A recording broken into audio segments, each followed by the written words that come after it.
Good evening, everyone. It's Tom Sydney Bushnell, aka Numbers, here from the Tom Numbers Show, Psych Club, and I've also got a new format, which is News with Tom Numbers, and that's been going out on my locals channel, and it's also going out on my YouTube a few days later. But I've got a really special guest with me, someone I've got to know in the last few months, and it's Mr. Ricky Lambert. And Ricky, a lot of people know him in the UK. A lot of my audience in the US may have heard of him, maybe they haven't, but as soon as I explain who he is, they will have done. So Ricky is an ex-soccer player, ex-footballer, who used to play for a number of clubs, including Liverpool. So everyone has heard of Liverpool. Used to play for Southampton as well. And Matt Letitia used to play for Southampton, and Matt was actually the one that connected me and Ricky, because they're both on a similar level in terms of all of this stuff that's going on. And he also played for England. And if I remember rightly, you scored, was it 3 goals for England, Ricky? 3 goals, 11 appearances, 3 goals. Now that's pretty good, buddy. I mean, that's a good ratio. Yeah. And I'll start off on the back because I see some numbers with that. So new viewers, when I talk about numbers, I'm describing the order of the alphabet, the sequence of the letter in the alphabet comes. So for example, A is 1, because it's the first letter, B is 2 because it's the second letter, C is 3 because it's the third, all the way up to Z or Z, the 26th letter. 26 is actually game, and football's a sport. God is 26, card is 26. So they're all kind of interconnected. But when you played 11 times for England and you scored 3 goals, that's 113. And that comes to the word universe. And it also comes to the word trumpet. And I'm like, okay, very cool, very cool. And sport comes to the word, comes to a few things, comes to Scotland, and you scored against Scotland, didn't you? I did, yes. Best moment in my career, that. There you go, you scored against the Scots.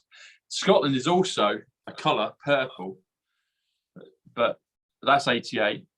So 88 in numbers equals Scotland. I used to live up there for a period of time. Comes to the colour purple. And it also comes to Trump, as in Trump, like trumpet, but there's Donald Trump as well. And the connection between you and Matt, and we spoke about this when we connected a few months ago. So Matt played in number 7. He had number 7 on his shirt, and he was an attacking midfielder, scored lots of great goals.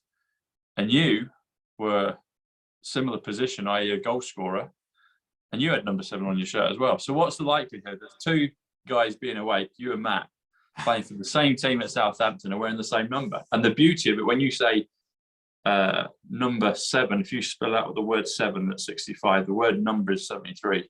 You add them together, that's 138, which comes to Donald Trump. And if I've got my wardrobe correct today, Ricky, I've done something a little special. So I'm just going to double check it. So I've got black, pink, and green. Bummer, I got it wrong. It's 128. I thought it was I did it in my head. I got it wrong. But it's close anyway, so that's why I'm wearing it. But yeah. I'm sure I'll be able to get somewhere if I do the dark green. But how are you, buddy? I am good. I'm good, mate. Yeah. Welcome to the show, man. I'm really happy to have you on. It's been a while, yes. For the people who's watching, it probably should have been a couple of months ago. So it's my fault that it hasn't been sooner. I apologise, but no, I'm been looking forward to have a conversation with you, mate. And I'm new to the numbers side of it. I'm getting to understand her a bit more. But obviously, I've seen the way you and Matt and some of your other guests speak, and I've been fascinated by it, mate. So yeah, looking forward to the conversation. Nice one, nice one, Ricky. And also, I've got to mention this before we delve into it, because we might get there. But you've got the Highlander films, and there's the actor Christopher Lambert, and I was like, well, there you go. That's a good name. You've got old Ricky Lambert, and you've got Christopher Lambert, and Mark Atwood is one of the guys you've probably seen us do shows with as well. So Matt, Janine, Mark, myself, Gareth Ike, and a few others were in Manchester just at the last weekend, not this weekend, just gone, about 9-10 days ago. And Mark's a big fan of the Highlander films, so we always quote Highlander back and forth, and it's all about time travel. There's a part where he's in Scotland because he's called MacLeod, and Anyway, when I saw that you were awake, I was like, Lambert, Christopher Lambert, Ricky Lambert. Yeah. Yeah, no, I have seen them films a long time ago, so I couldn't really recall exactly what happened. Yeah, but I didn't know his name was Christopher Lambert. Yeah, didn't know that. Yeah, yeah, the actor, and then Sean Connery's the other guy in the film, but yeah, Christopher Lambert, and yeah, I thought I'd bring that up when we were talking about doing the show. Oh wow, I'd forgotten this. So this is how the rabbit warren of the numbers go, Ricky. You got Lambert, B R T. So Lambert comes to smart, not in like terms of all the government smart stuff, but actually intrinsically smart. And it also comes to Psych, as in my channel, Psych Club. Lady Diana, someone I talk about a lot. I think she's still probably with us at some level. And 71 is a mirror reflection of 17. And you've got 17 with the Q, etc. 17th letter, you've got Q. But you add them together again, it takes us back to 88. It takes us back to the Lion Gate. It takes us back to Trump. It takes us back to Scotland and all that stuff. So, yeah, Lambert, mate. Very good company, 71. So, yeah. So tell us, Rick, so you've got an open mind to a lot of these things. And what's your perspective on stuff right now? What do you see? How do you feel where we're gonna go? And in terms of the bigger picture, like what's some of the things on your mind, some of the things you wanted to express and talk about? I'll be honest. The way it's progressed the last how many years, 3 years, has worried me, and where we're at right now worries me even more. Not just the way the world is, the way this country is specifically. I think this country, more than any other country, is the most lost, is the most controlled.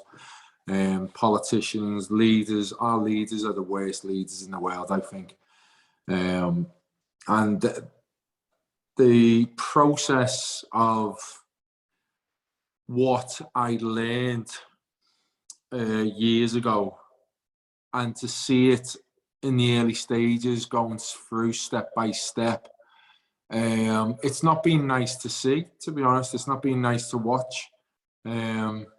Obviously trying to tell people, trying to wake people, and a lot of people have become aware of what's happening, but it's nowhere near enough, and it's very, very clever, and obviously very, very in depth, the manipulation, what's gone on, but it's clear to see where we're at, and it worries me. Yeah, so my main feeling is that I am worried for the immediate future in the next few years of what is coming, what they are telling us is coming, what they have been preparing. Yeah, obviously you see people fighting against it. You don't see many, especially leaders in this country, fighting against it, but there is obviously particular leaders in America who's fighting against it. But I'll be honest, I have not got much hope. I don't see many ways out of what's coming, to be honest, Tom. Okay, I hear you, buddy. I hear you, man. What do you maybe I'll ask this. So there's the way that I see things, and I don't get all like kind of special military intel and all that stuff, but I do get, as with all of us, we'll get inspiration, we'll get thoughts, we'll get conceptual, spiritual downloads, consciousness, we'll get things, and we'll just, so I get those, and the numbers kind of a framework for it. But what I see is I see two things happening at the same time. So I see what you're explaining, what you're showing, and all this nonsense and all this chaos and all the things that they're trying to push upon the people. And bit by bit, more factions of the population are waking up. Like my sister, who I've been sending stuff to for ages, she's suddenly come around, her and her partner, asking me questions now. which is kind of unusual because that wasn't really happening. Maybe really early in lockdown, we're exchanging things, but kind of it was a bit too much for people and they weren't really that interested. But now, and my brother's beginning to see, he's intellectual in terms of, me and him will talk about certain concepts and he'll get it, but he might not necessarily believe the way that I do with it. But I'm seeing a shift with him. He's actually, I mean, a little bit off topic, but at the monastery in Manchester, I'm always joking with Matt and saying, I think you might be an alien. Or their words about just you know, it's like, you're a bit off world, you've got all these wonderful football skills.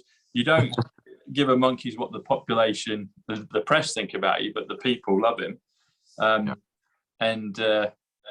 Anyway, cut long story short, I got a few codes, a few things in the newspapers about Matt and aliens, and I've asked him about that stuff before. Anyway, we're doing a show in Manchester with Mark at the monastery in Manchester. And we've got Tarabay Janine, we've got her as the card reader. And Matt's like, I want to ask her if I'm an alien. So I was like, Mark, we've got one more question for Janine. And it's like, is Matt? So Matt rushes up to the stage and she asked the question. And he asked the question, sorry, and she says, she gets a soft yes, meaning like it's a partial yes. It's like, so I put the clip up on my YouTube and Matt's like, yeah. And I'm like, I knew it because I did a decode that basically added up to Matt Letitia, Matthew Paul Letitia, alien. That's what I got on the newspaper that day. And the other thing, on that Saturday, and they didn't need to do this, they called, because there's a lot of stuff about storm going on. So weather storm, but the storm of kind of chaos. But storm is 85. It also comes to the word awakening. So when you hear the storm, there's also an awakening process happening. But what they did is the Star newspaper, which I think is my favorite for all these numbers and decodes. The day that we were there on the Saturday, because I drove up with Matt on the Friday, the front of the Star newspaper, it says, Le Storm, the storm warning. They didn't need to change it to put his first name in, his first part of his name in. They could just set the storm warning, but they did Le Storm warning. So they get all these things, and this bit here with the Darth Vader. So I showed Mark a video of my place, and I showed him the Darth Vader just about 4 or 5 days ago. 3 days ago, 2 days ago, the newspaper, because when I do a newspaper decode, I get my phone like this. Yeah, I'll show you it. I've got it here. Yeah, I'll pull it up now. So this will give you a visual picture of what I'm on about. So Mark Atwood, who you haven't met yet, I'm sure you'll do a show with him soon. He's the one that put the event on that Matt and Janine and myself and others went to. Anyway, so this was the newspaper on Monday. So what are we today? We're Tuesday. Yeah, it was yesterday. It was yesterday. Yeah, it was yesterday's newspaper. So I'd shown Mark on video just a little tour of the place, and I'd shown him the Darth Vader. The point of this, Rick, is I keep getting codes in this newspaper, particularly the Star newspaper, that kind of back up the stuff we've been doing. And that's what happened with Matt the other day about aliens.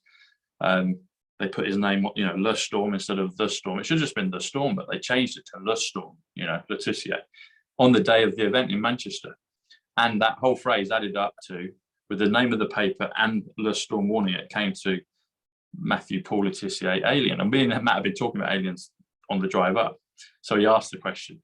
Anyway, so yesterday, lo and behold, this one pops up. And me and Mark were talking also about Coronation Street and Granada Studios, because I used to go there as a youngster. And he used to go there as well for things.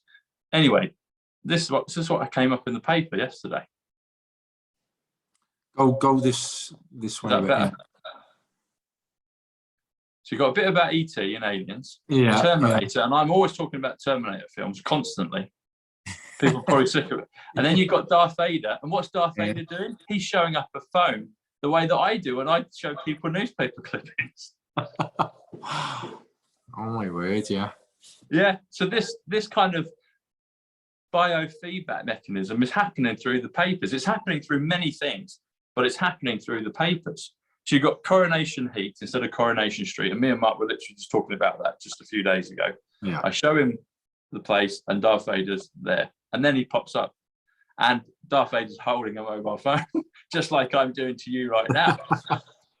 And you've got the ET bit, and I've been talking about Terminator. Go this way. Is that better? bit more. Yeah, there. There. Have a good look at it, buddy. God, I'll yeah, send the it to you. But have a good BT look as at it. well, yeah. Yeah. So you've got all that stuff going on. And so the reason I'm bringing this up is there is this thing with all the government, all the heavy stuff on the media, you know, you can't do this. We had all the restrictions and lockdown, and then you got to get, I'll just say the product, the medicine, etc. And then there's all these other things that are just pulling people all over the place. But at the same time, there's these other things that are going on, which are in plain sight. But when you start to notice them, it gives you a lot of comfort and reassurance. So a lot of my material is all about President Trump, the Kennedy family, the military, Q, the alliance, doing things behind the scenes, clearing up the world while all this chaos is going on.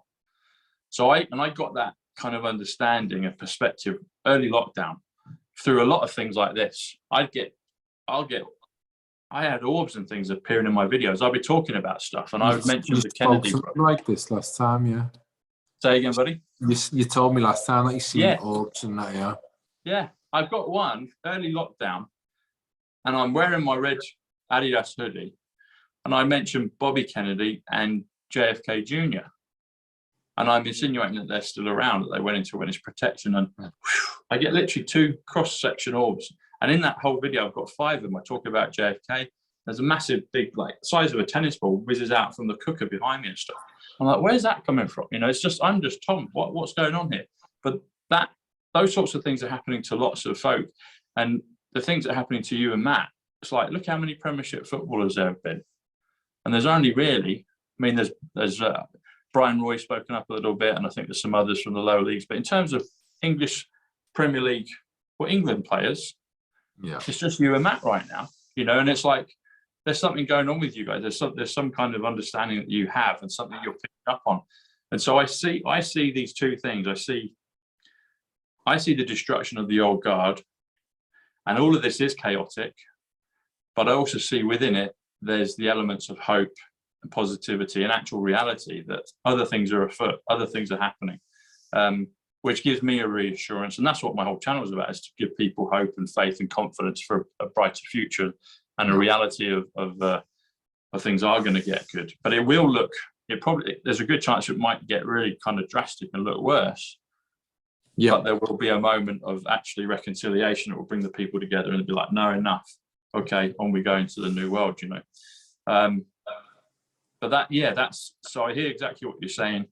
And I also think there is also a positive side that's going to help continue to help all of us out. You know, that's my perspective. That's my feelings, I'm one of the few follows what's going on in America, because I do obviously feel like that is our biggest chance. I try, but everyone who I know just go along with the media, and they hate Trump. They just go along with everything that the media portray him as. I don't even bother trying to tell them otherwise now, to be honest. Yeah. I don't even bother. I just go, I just don't even ask questions. I just follow it myself. I keep up to date. I see that Tucker Carlson has got sacked. Yeah, he's gone. Yeah. Yeah. So I see obviously Kennedy is going for president. I watch your programs, but I also keep up to date with that side of things as well. Yeah. Yeah. I don't see anyone in this country, or do you? Do you see anyone in this country standing up? Because that's a good point, actually. Not really. I mean, there's the MP Andrew Bridgen that Matt's interviewed that was standing up in Parliament, and they're all kind of walking out when he's talking. But in terms of a real leader figure, I don't really see that. More harsher, isn't it? Like if you do stand up in this country, there's less people to look after you, to bring you in, say, come here, you're with us, you're fine. You kind of get left straight away. As soon as you come out and you're against the narrative, you kind of get left straight away. You get cancelled straight away. Yeah. Especially if you're powerful politician or some kind of leader, they're a lot harsher in this country, aren't they? Just because they have got rid of any type of good, pure, loving leader. They've just got like this is what I can't stand about this country, is that I cannot believe the level of corruption what goes on, and it's just they used to hide it. They used to hide it. Now they just leave it in plain sight. You see everyone going on strike. You see everyone in despair, and this country just goes along with it. This government just goes along with it, and there's no one standing up. No one, no party. Like Labour has been took over. Labour is completely lost as a opposition party in my eyes. I think not just my eyes. I think it's clear to see. It's devastating. It's absolutely devastating to see that how far the Labour Party have fell, and everyone who stood up has just been took away from Keir Starmer. The way Keir Starmer has literally obliterated any opposition to what is going on from the Tory government has just been, it's just horrible to see. Like what they've done to Jeremy Corbyn. I don't agree with everything Jeremy Corbyn said, but the way they've treated him, that side of things worry me. That's why I probably look at what's going on in America probably more than here, because I see America's our last. I say to my family, my friends and family, hammer Trump, and I say, listen, America's our last hope. If someone from America doesn't come out and save us, we are all done. We're all done. And they're like, yeah, you're probably right. And I went, I know I'm right. I know I'm right, because it's not coming from here. I tell you what's coming from here at the start of the next phase. That's probably what's coming from this country. They're going to probably introduce the next stage of what's coming. It's definitely not going to be the fight back. So it's definitely coming from America. When that comes, I'm hoping. So when they actually enact the next stages, I'm hoping that there's enough in this country who've been awakened that will start to stand up. Because I know for a fact a lot more people are contacting me saying that they know what's going on and they know what's coming. So yeah, that's what I'm thinking about. That side of things. I hear you, man. Yeah. When you're talking about America will be the first one, that's even a phrase that President Trump's been using, America first. And it's like, well, what is America first? What is that? And then, America, that last bastion, and they can't, they've even got all the guns. And years ago, I used to think, well, ultimately, no one have guns anywhere, but we don't live in that world. But so if you've got guns, it's far more difficult to take over a nation, i.e., America, because of the civilians are armed with guns. So it's a lot more difficult. And so it makes sense when President Trump is pro-gun for protection. You don't go around just use it, but it's a protection, and it keeps a level of order and peace. And then all these other things when they do the other activities, and they show, oh well, that's why we should get rid of them. But I hear exactly what you're saying. So I do think that America will be the first. I think that will be the first springboard, but then I think it will be a ricochet around. And I also think as well, in terms, I hear what you say about the leadership here, that it's so, it's a farce, isn't it? You went from Boris, then you went to Truss for 44 days or whatever, and then we've got Sunak in, and it's all just kind of a merry-go-round of nonsense. And the other thing that's happening is, like you said, now they don't hide it. And I think there could be a level of white hats allowing the insanity of the leadership to show that to the public. I just saw something recently about that text thing on the phone. It was today I saw it. It was one of the groups I'm in, and they said that it was Fujitsu apparently that bought that contract to put out that broadcast on I seen that as well. Sunday. And then they say that look at who one of the directors or owner is a woman. And then say, well, who's the husband? And it's Richie. Apparently, I haven't researched it. It's just a thing that's gone around, so I don't know for sure, but it wouldn't surprise me. And they're saying that Fujitsu and Richie's wife, and then him. And Carol Vorderman's been quite up front recently about all that stuff, poking poking points out of saying, well, look, this is what they've been doing. You know, this is what they were doing on the contracts. This is what, and it's, I think at some level, I think it's absurd and awful. I also think at some level, they're permitting it to wake the people up and be like, this is enough. We're not going to vote for anyone that's doing that sort of stuff. In fact, they might even come to the point, well, we're not even going to vote. We're going to change the whole system of democracy and leadership. Because like you said, I can't think of anybody right now that would be a candidate that could lead people, into a better world here in England. I don't see. I do. I know one. It's called, really? Yeah, Matt Letizia. I was just going to say that. So so when you would, there you caught me to it. So when you were describing it, I was going to say, well, maybe Matt should go for it. Yeah. So yeah, maybe Matt, you could be his chancellor. I've told him you need to. You need to. What does he feel about it? He just laughed at it, to be honest. He not laughed as if, just laughed as if but I wouldn't put it past him. I would not put it past him. Well, when you were describing it a few minutes ago, Matt did come into my head, and then I say I can't see it because I was agreeing with your statement of but no, Matt could do it because he's done so many things, and well, you know what he's like. He doesn't. None of this phases him at all. No. The amount of people in football who stand behind him, but secretly, is unbelievable. This is why I can't. He's told me a few of the big names. Yeah, this is why I can't stand the journalist side, and this is why I don't do many interviews. Is that I just when it all went tits up 2-3 years ago, and we needed voices, and it was only Matt who spoke out, and they all let him just fall to the wayside, and no one stood up for him. I'll never forget that. I will never ever forget that. Politicians, of course, they are little weasels. They are going to go down that route. But when you've got sports stars who don't need the money, the money, who are comfy and who could have just spoke out in favour of Matt Letizia, and they didn't, and they all kept quiet, that can never be forgotten. That can never be forgotten, because it's coming again. It's definitely coming again. This World Health Organization, there is going to be another pandemic. I spoke to Matt about 1.5 years, 2 years ago, about the bills coming in play in this country. And then the next pandemic, the mandates are going to be way more severe. And who's going to speak out then?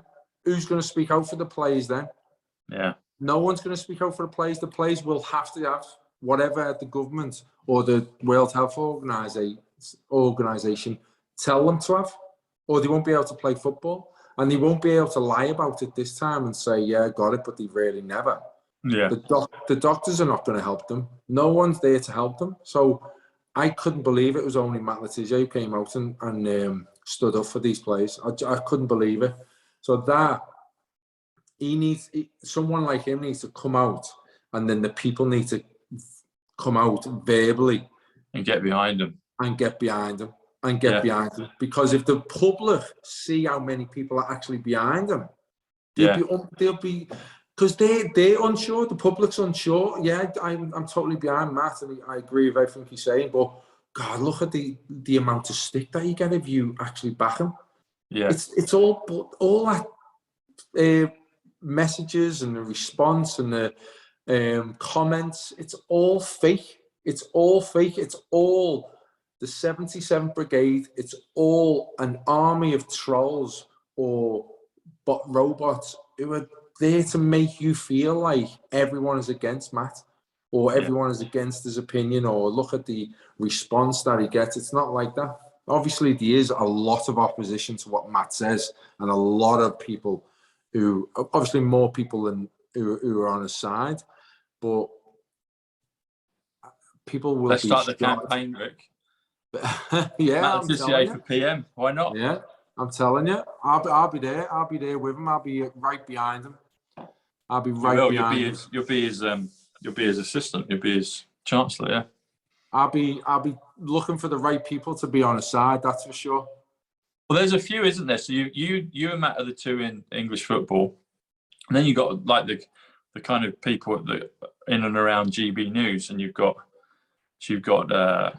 Lawrence Fox, you've got Neil Oliver, you've got Danny Ramplin, the DJ. He's one as well. He's been standing up against it all. Yeah. You've got Tonya Buxton. You've got I've forgotten her name now. Beverly Turner. Beverly Turner. Yeah. That's right. There's a few in that sort of rung of, you know, they've been constantly fighting it, and so Matt could form a good cabinet. You know, it could form a good cabinet, and that's what it's going to come to. It's going to be. I think this is one of the things why it's being allowed to go so far, is because it's showing the people how absurd it is right now and what lengths they will go to. And I think there's one of the Q posts. Q is like the military. I'm sure you've heard of Q and the letter 17, but it's the Q. It was a series of drops, a series of posts, like text messages, but military intel that was put out when just a year or so after President Trump came in office, and it started predicting a lot of the things that we've gone through. But it would do kind of, it's time travel as well. There's a lot of quantum stuff in it. So you've got the old, you know, Highlander Christopher Lambert stuff going on. You've got all that in there as well. But some of it predicted that POTUS, his Twitter would go. Now it's come back. But there's all these Q drops. So one of them talks about you can't just tell people, you have to show them. And you and me and Matt and everyone else have been seeing that. It's like you tell people and they're like, yeah. But if they're shown it, they see it, they understand it, and then they believe it and they take ownership of it. And that's, I think, what's happening. And it's maybe doesn't seem to be as fast as we that saw it early on. Yeah. I do think bit by bit people are beginning to see this. But I do think the temperature will rise, and I do think there will be some kind of revolution. There'll be a point where the straw that breaks the camel's back will happen. And that's when no more. Look what's been happening in France recently. You know, they're saying no, and the French are famous for revolting. You know, they're the revolutionists. But I think it will happen here. I think it will happen all around the world eventually.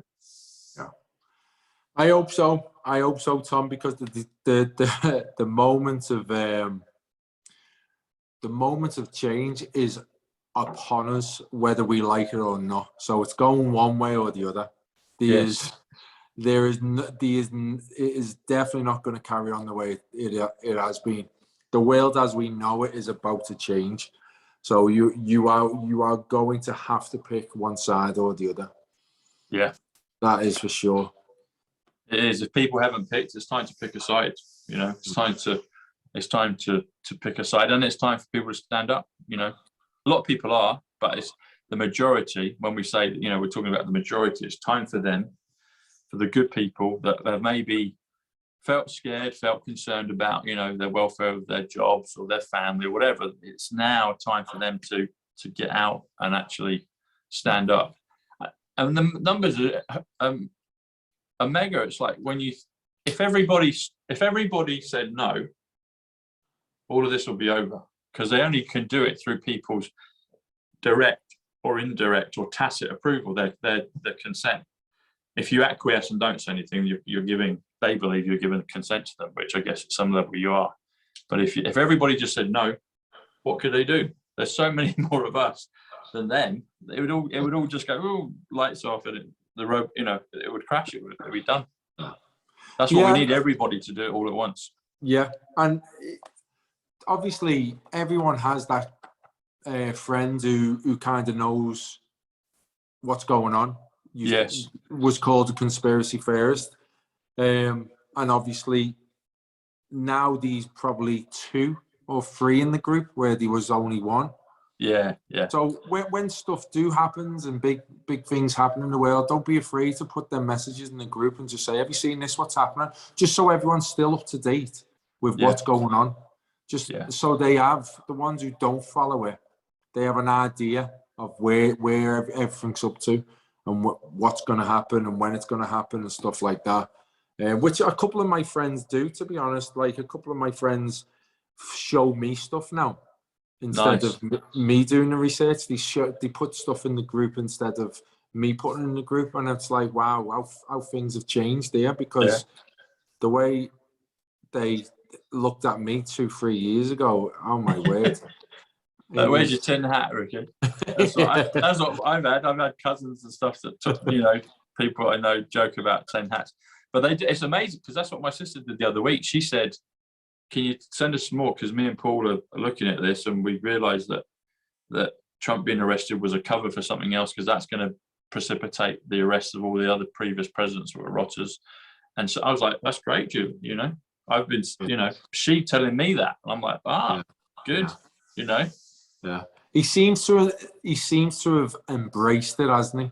He hasn't shied away from it, which and he's even using it as a his popularity goes up again. Yeah.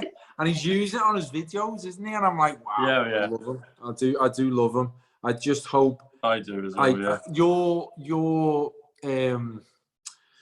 complete and utter trust for him is how I want to feel. I am not completely sure that he is one of our guys.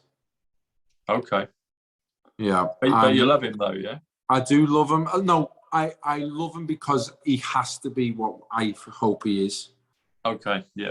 What worries me is that when he got into power last time, a lot of the bombings in Syria and the Middle East carried on when he said it was going to stop. Right. And that's kind of what worries me, saying it makes me think that he is still controlled by the people who are in control of Biden now, especially the foreign policy side of it. Yeah. He's got no say on that. I think the Middle East, he had no say on it whatsoever. I hope to think he had no say in it, because he didn't change as much as I thought he was going to change it. Right. Am I wrong in that, Tom? Am I wrong in that assessment?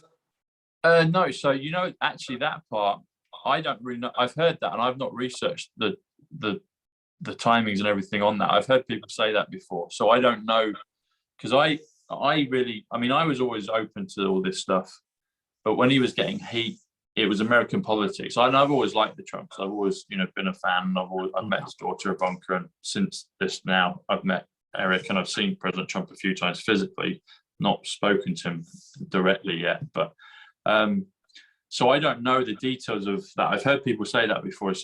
So I haven't actually researched that at all, because that was prior to lockdown, when everything was like, well, and that's when the numbers came. Then I was like, hang on, I've got to speak up now. But in terms of stuff with military moves, there are a few things he said, like, oh, we'll be out of this in such a time, then it's gone on. My faith in him and the plan is that sometimes there's optics. So, for example, this sounds controversial, but I'm sure you've probably thought about this. So the whole thing with Ukraine, he says he could end it like that. And he always says, I didn't start any wars, which I believe. The only way that we or anybody knows about what went on in, say, Syria, and I don't know, when I say Syria, that's about as much of it I know, because I didn't watch the news, I wasn't into all the rest of it. But even stuff now with Ukraine, that's all told by the media to us, and by then, data from media and papers and all the rest of it. So I can't verify any of that stuff, like actually what's really going on. So even if the appearance of that went on, that might be the case. I can't verify it, but I guess what I'm saying is I do have absolute trust and faith in it, and the mission. I hear your comments on that, and I haven't studied that, but I have heard other people bring that up. Listen, I haven't done I'm not the most connected on that side of things. Like anything, I'm not a fucking expert on any of it. I just obviously followed it, especially the Middle Eastern side since 9/11, and what the foreign policies, especially the United States and the UK, the foreign policy, what they've done to that region. And I hoped Trump was going to be different. It didn't seem at first, especially, that he was much different. Things did think, started to calm down the last 2 years of his reign.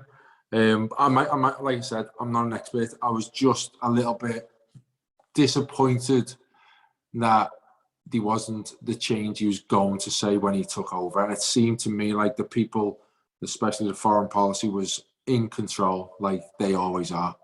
Got you. So if he can get a grip on that side, because everything else he's kind of stuck to. But yeah, your hope for him is matched by mine. Mine's more out of being desperate, to be honest. Where you've got more knowledge of the good people in the world, and like the white hats that you explain. Yeah. Mine's more out of desperation. That if he is not who we think he's going to be, then I can't see anyone else. Got you. I hear that. I've had that from people close by as well. You know, friends and people offer that those thoughts. But you love him, and the hope is matched. So that's awesome. That's where you're at, buddy. Yeah. You know what I'm thinking we should try and do? So, Derek Johnson, you saw the show. Me, Derek, and Matt did a few weeks ago. He blew me away, by the way, yeah.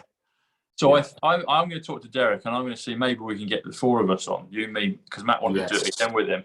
And you can ask him that question about the Syria stuff, because he's military. He'll know exactly what went on then. He'll know exactly all the stuff behind the scenes, and he'll also point out all the exec orders and actually give a clear picture of what it is. So I think I'm sure Derek will do that because he wants to do another one. But if we can get him on, the four of us, and you could ask him I think that would give a lot of clarity, because I've heard that concern before and I don't know enough about it. And that would, hopefully, yeah, I think that would be great if we could do that with Derek. We'll get the four of us. What I was fascinated that'd be awesome. Yeah, I would love that. What I was fascinated about listening to you the other week with Derek is that the way Trump had put in laws or bills that are still in place today, that the military is still playing out against the world, which if that's true, that is absolutely brilliant. Again, I don't know that much about it, but listening to Derek talk about it was brilliant. Listening to him. The amount of knowledge that he has, it's like a encyclopedia, isn't it? That the amount of detail that he's got with the laws that they're bringing in. And I said to you last week, didn't I? I said these people are so important because these people, these countries, UK, United States, are bringing laws in right, left, and centre that people don't have a clue about. Yeah. And because these news 24 hours a day, 15 minutes clock, every 15 minutes, these new news, it's important that people like Derek are there, that they constantly have the details of when these laws come into play, these bills come into play, what they're actually doing, what they're actually for. It's brilliant. We need more people like him. Yeah, we do, definitely. And I joke with him. I say, it's great to have you on board, Special Agent Johnson. He just smiles. It's like, because he did, he kind of materialized. He was around, but he hit the scene right at the right moment, where people need to understand what's been going on, and he can prove it through military orders, executive orders. He can prove it. It's like, okay, this has been going on, and this is why this is this, and it gives people reassurance, because I have the numbers. Basically my sources of it are the numbers, my reality, things like the newspapers and stuff, and I listen to President Trump all the time, and then other bits and pieces of information from other people. But Derek was just, to use a football phrase, a breath of fresh air. He popped up, and guess what? The number comes to? It's 138, Donald Trump, which is both you and Matt's number 7, 138. So it was there. And as you were talking about this, so another guy that I think we should do a show with. Matt's done ones with him before, and Matt would be great if you can join us for it. But definitely you, myself, and have you heard of 107, the cowboy that I do shows with? I think so. Yes. Yeah. So he would be able to answer the Syria question as well. Yeah. Juan would be able to answer that as well, because both Derek and Juan would be able to answer that. Yeah. See, I think it was him. Who I'm talking about, because he has a cowboy hat. I thought it was Derek. Oh, sorry. No, you're right. they both got cowboy hats. So Derek, no, sorry, I've confused you. So Derek is the one that with the cowboy hat that I did the show with Matt, and he's the one that given all the military, and that's exactly right. Sorry. So Juan is a cowboy. He's many things, but he's dressed as a cowboy. But the way you'll know it's Juan is you won't see his face, but you'll see his boots. So so that's Juan. So you can just see. So they're both they're both cowboys. But Derek is the military guy. He used to be I guess he still is a country singer. But yes, so that's Derek, and that's who we were talking about. But there's another guy that I do shows with called JUAN 07. Juan is older than Derek. He's a more mature guy. He's not that Derek's not mature, but Juan is in his 60s. But he's got a lot of experience with this global narrative, this game that's been going on for decades. So he knows about all the stuff, from he's another encyclopedia of knowledge. So he would be able to answer and give a perspective on the Syria question as well. So that's another show that we could do. We could get Juan on, and he loved doing the shows with Matt, and he loved doing one with you. So we could, if you'd like to meet Juan, he can definitely answer that as well. I'm up for that. Cool, buddy. So yeah, Matt, to say for Prime Minister, let's get it going. I'm telling you, Tom. Let's get it going. It needs to happen. Let's do it. I don't think Matt's got a choice, to be honest, Tom. We'll just tell him it's happening. I think you're right. I think you're right. And the thing is, he's not. The thing about it as well is about leadership positions. Maybe not in all cases, but quite often the best leader is the one that's not looking for it. And he's not looking for it. He just feels he's got to stand up and say something, and defend people. So he's not seeking that. Yeah, this is what's so good about Matt, is that he didn't have a clue what the evils in the world were. He didn't follow that side. He had his head in football, and that's all he cared about. And then his life got altered in a way that he thought, I need to find out what's going on. And obviously didn't take him long. And as soon as he knew what was going on, he spoke up about it straight away. He probably couldn't believe that. This is the biggest shock to people when they get awakened or realize how the world works. It's not the shock of how the world works. It's the shock that other people know and they're not bothered. Yes. Yeah. Or they don't want to know.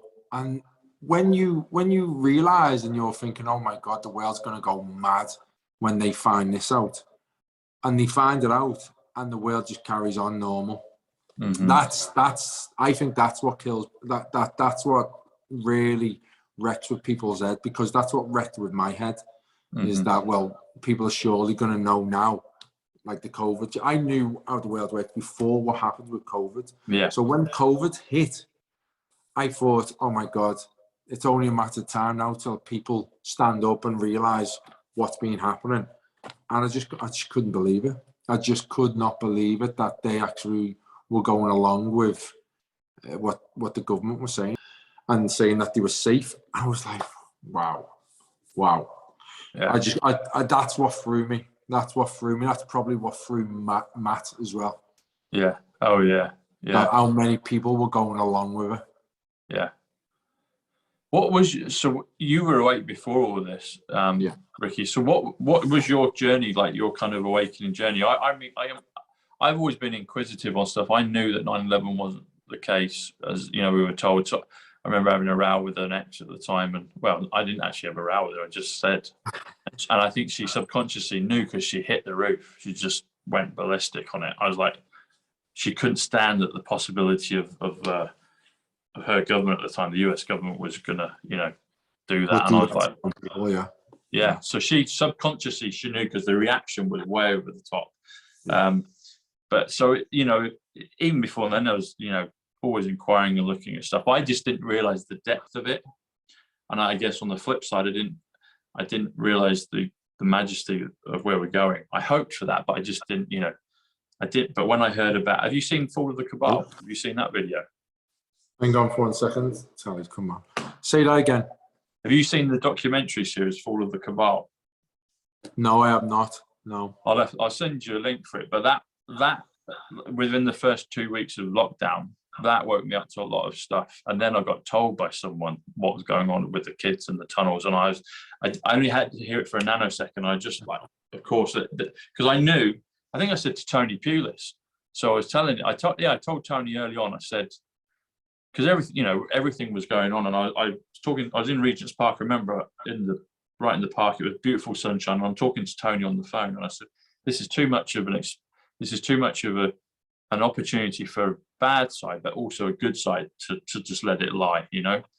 And then that was it. Then I figured out a few things. I told Tony about the tunnels. That was it when I was in the park with the sunshine. So I'd had a few phone calls with him in the first couple of weeks. But that video was a real eye-opener that Janet Osenbard and her friend did. So what was your journey? What was your awakening journey? Because you're awake to all this before. How did you start to see it? How long? Yeah, so my career was coming to an end. So what was that, 2016? Yeah, 2016 or 2000, like when I left Liverpool, went to West Brom. That was 2015, and then I went to Cardiff, 2016. I was like Matt. I had my head in the sand. I didn't care I knew the Wales was messed up, and I was intrigued to what happened with money, and like it just seemed crazy to me. But I didn't research it. Didn't do anything. Just focused on football. When I knew my career was coming to an end, I just started taking my head out of the sand and just having a little look. And it didn't take long. So one of the first things I researched is the Federal Reserve and the money system and how money works.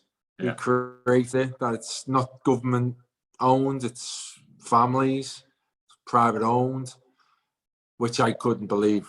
That blew me. I just I was like, this can't be true. It is. The Creature from Jekyll Island. The Creature from, that was the book I read. And Ed Griffin, yeah. Yeah, I'm dyslexic, so I had to read it 2 or 3 times. It's like I watch documentaries, or I look at interviews or podcasts, and that's how I learn stuff. And but yeah, that's the book I read, and I've read the Four Horsemen as well. And I don't know that one.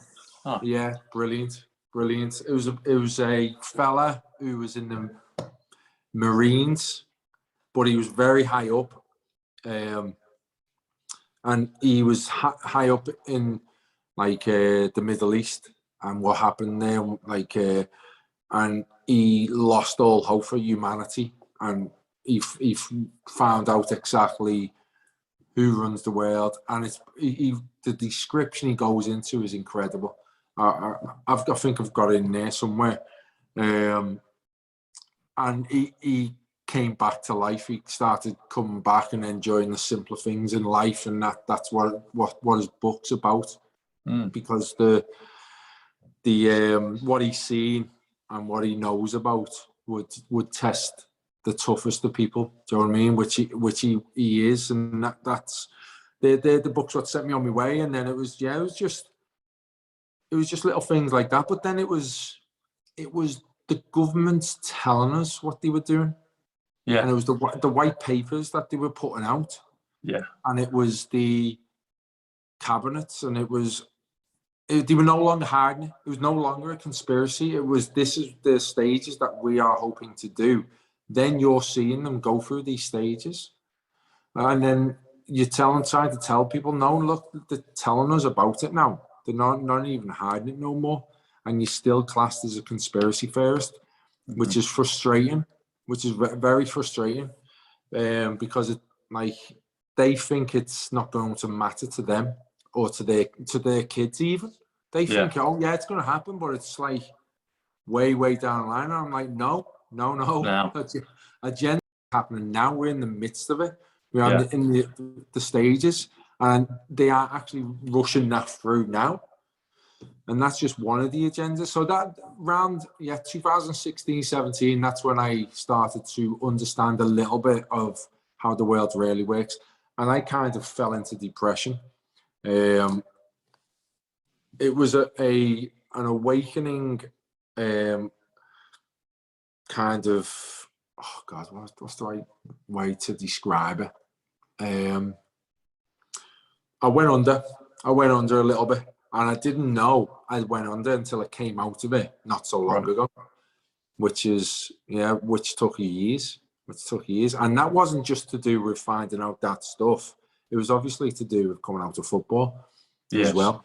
It was like the change of my lifestyle. It was not playing football no more on a day-to-day basis. It was all that stuff all coming together and finding out how the world works. And when I say finding out how the world works, only a small percentage, but it's very simple to get the simple idea of it's not run the way you think it is, or you thought it was, and that is a deep realization to come across for anyone. Yeah. Oh yeah. Yeah, the creature from Jekyll Island. I remember that it was about 17, maybe 20 years ago. I saw that. I read that. Well, I listened to it in audio with Ed Griffin, and I think I got the book. I borrowed it, so I understood that. And you know what? In terms of when we were talking about the numbers, because all numbers are intrinsically good, but the bad ones knew the power of the good numbers. And so, if you do, you might have heard of this, but something called the quantum financial system, meaning the power and the money and the wealth given back to the people. It'll be done in a higher level where you can't rob, you can't cheat, you can't, none of that.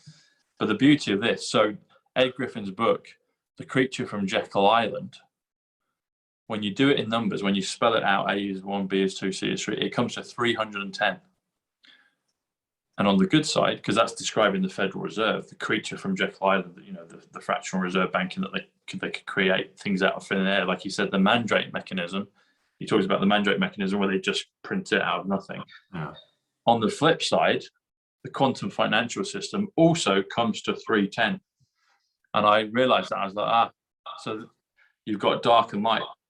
And even for people that are biblical, like Christians, the last book in the Bible, in the Old Testament, there's a book called Malachi. And I knew this growing up as a kid. I'm not religious now, but I knew this scripture when I was younger. And it's Malachi 3:10. So the last book in the Old Testament is Malachi. Well, it's Malachi, but the book and verse is 3:10, which is the same as the quantum financial system. And guess what it describes, Ricky? It describes this Nasara, this golden age of prosperity for the people, where all the wealth that's in the world that's been stolen from them through all these sleight of hand legalese mechanisms, where the top 1.1, the tiny percentage own everything and the people are just peasants and servants. It says the windows of heaven will be opened unto the people, that there'll be a massive blessing they can't receive. There's too much, they can't receive it all, which is a description of the redistribution of all the wealth that's been looted and pillaged from the people over centuries and millennia, which will be backed by the quantum financial system. So even in the code in the Bible, it's there, But I thought that was an interesting thing. And the other thing about it is it says Windows.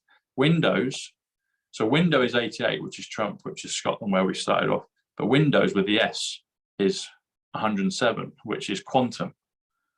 So it's talking about the quantum financial system, but in an old English, Bible description. But when it says Windows is quantum, it's currency, which is part of it, and it's also military. They're all come to 107, 107. And it was there, and it's like, so I saw that, and I was like, okay. Well, who's going to be in? So the military are going to take control over it? Yeah, that's what's going on. So they've been looting. So I say looting. They've been taking out. They took the head of the beast off. They took out the Venusian families, the 13 families, and the Vatican, all of it. That's why that video. I don't know if you've seen it. There's a video of President Trump before COVID, going around to all the big global institutions. And they all submitted to it. They all capitulated. So the way you see that is it's all done through imagery and semaphore and and coding in plain sight. So over here, before she died, the protocols, the Queen, you know, everyone had to walk behind the Queen and bow to her. She didn't do that to anyone else. But guess who walks in front of her when he goes to see her? President Trump. Who goes and does the same thing to all the EU members? They all capitulated. Vietnam, South Korea, the Vatican, Prince Charles, China. All these entities and places. There's about 15 in the video, and there's other ones. There's other religions that did the same thing. President Trump's there, and they all kowtowed behind him. It was the sign of showing that he served them papers, he served them notice all about the crimes against humanity, the human trafficking, the child trafficking, all that stuff. He's like, right, we've got you. You either participate and help us in bringing all of this down and get this cleaned up, or we'll just take you out immediately and we'll execute you. That's why Gitmo, that's the stuff Derek talks about.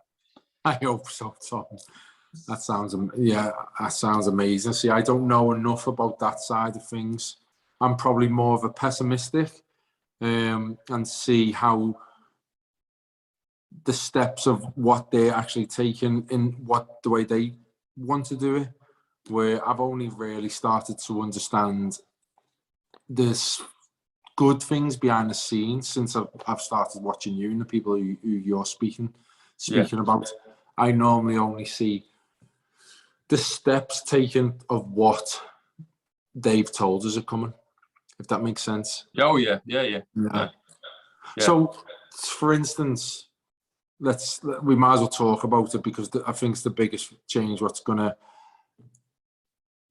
be in our lifetime, is if it comes off, is obviously the central bank digital currency. Yeah. How are they going to stop that?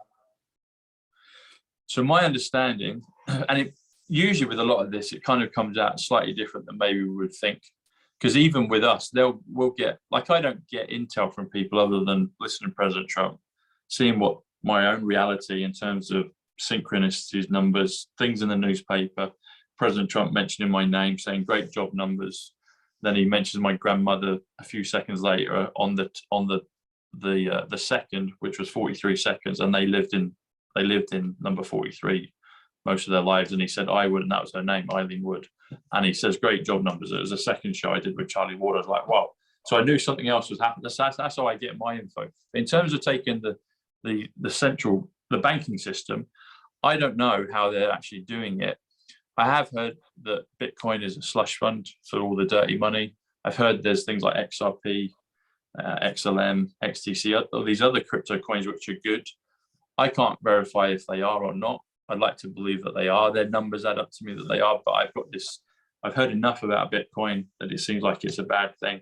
But how they're actually doing it, I don't know. But I have faith in Trump, and I've seen enough over the last 3 years to see that things are happening. So this is another one. So let's get this.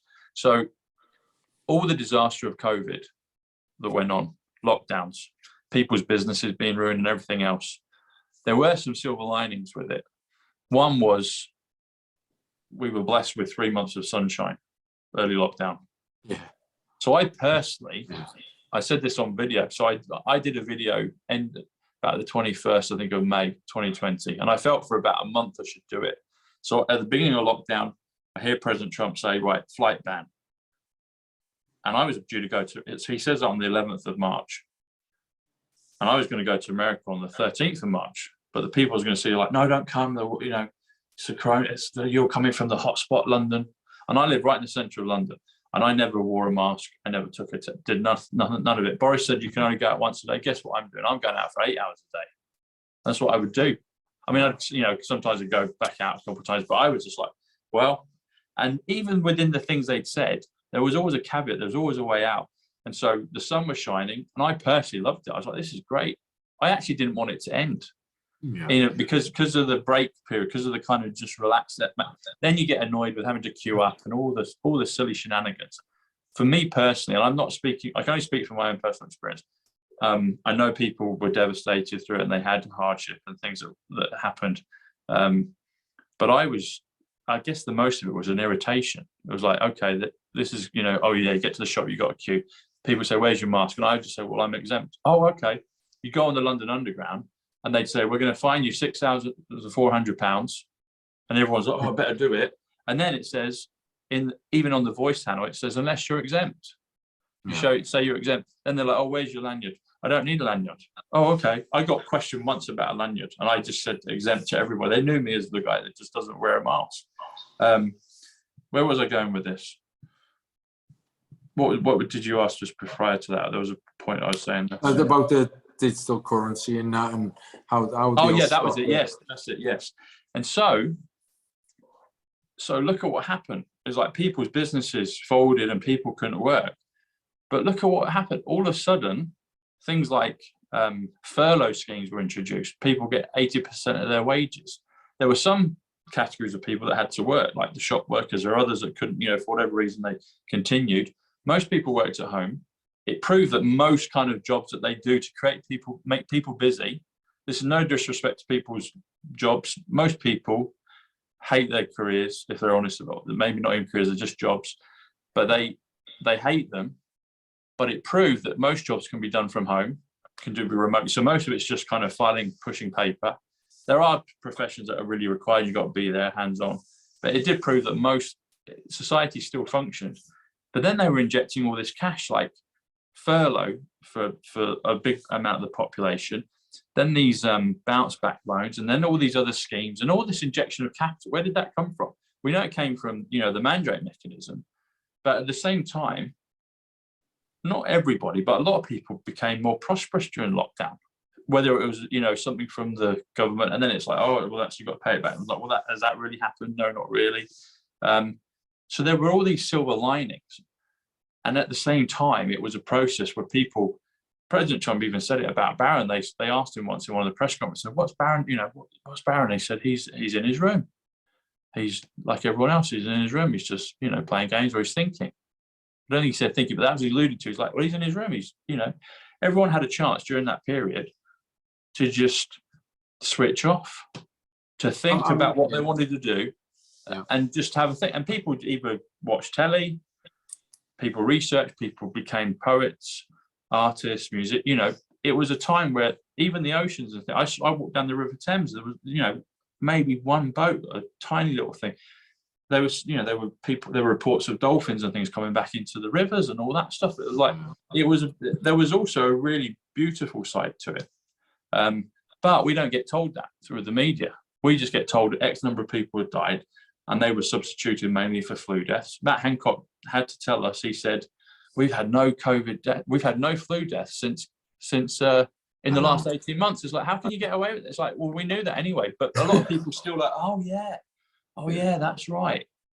And so there is this other silver lining, a big silver lining of positivity about what's happened. And now we've come out of the extremities of COVID, and now we're having to rummage around and see what the hell is going on. And they do keep pumping out the fear and all these documents and all the rest of it. But this is another one which I'll put out, and it's worth thinking about. So have you seen in the last couple of days, Rickie, that Elon Musk, there was this whole thing of the blue checks on Twitter? Yeah, he's getting rid of them. Yeah. Yeah. He's getting rid of them, but he's also brought some back. So this is what he was doing. So I haven't checked all of them, but I heard that Hillary Clinton's one was a blue check had gone. Heard there were other ones that had gone. But then Jack Kidd, Jack Kidd, Jodie Kidd, the model. So Jack Kidd, her brother, Jack Kidd, he's a guy like you and me and Matt. So he did a lot early on in lockdown and spoke up. And he got caned for it, He got, everyone ostracized. So he doesn't speak up as much, but he's active in the groups. And he did his, he always jokes to me, so I recruited the Lions. I got a group of you together and off you went. And he was instrumental in that. But he put a thing out today in one of the groups, and it was, or yesterday. And Paul Walker, the actor that died under strange circumstances, Anthony Bourdain, who talked about human trafficking, Michael Jackson, and there was another one. So their Twitter accounts apparently lost the blue tick. They're dead, quote unquote, inverted commas, and then it's put back up again. So I think what Elon is doing, under the direction of President Trump and the White Hats, is that he's showing people that are actually dead are alive, and people that we think are alive, i.e. Hillary, are actually dead. They've already been gitmoed.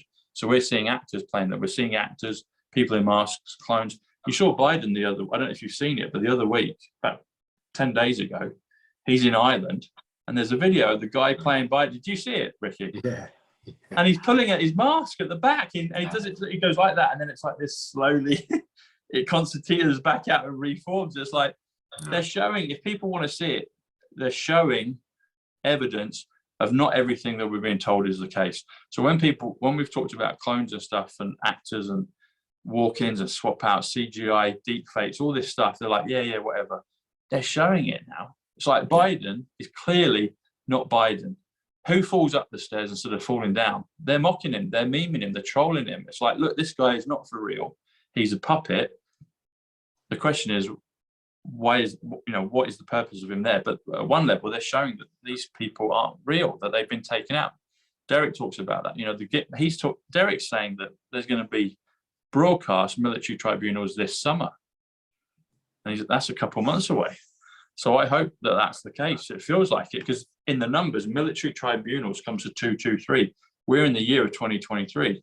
Juan always says drop to 0. So 2023 is military tribunals, and Derek says that's what's going to happen. That's why he's been put out as this military guy that can understand the exec orders, and he's clearly telling us. The New York Times said it back in 2021. He's the one that revealed that. He said they told everyone publicly that there's going to be Gitmo trials on television. Do you think the introduction to the death penalty in Florida is to do with Trump? Of course it is. Of course it is. Of course it is. And look what he was saying a few months ago when President Trump, he does his rallies, and he was doing them a few months ago, and he was hitting really hard on drug traffickers. And he's like, if you're a drug trafficker, it's quick trial. Yeah. It's in the morning, boom, and then you're executed in the evening. Quick trial. For a drug trafficker, what are those ones going to get?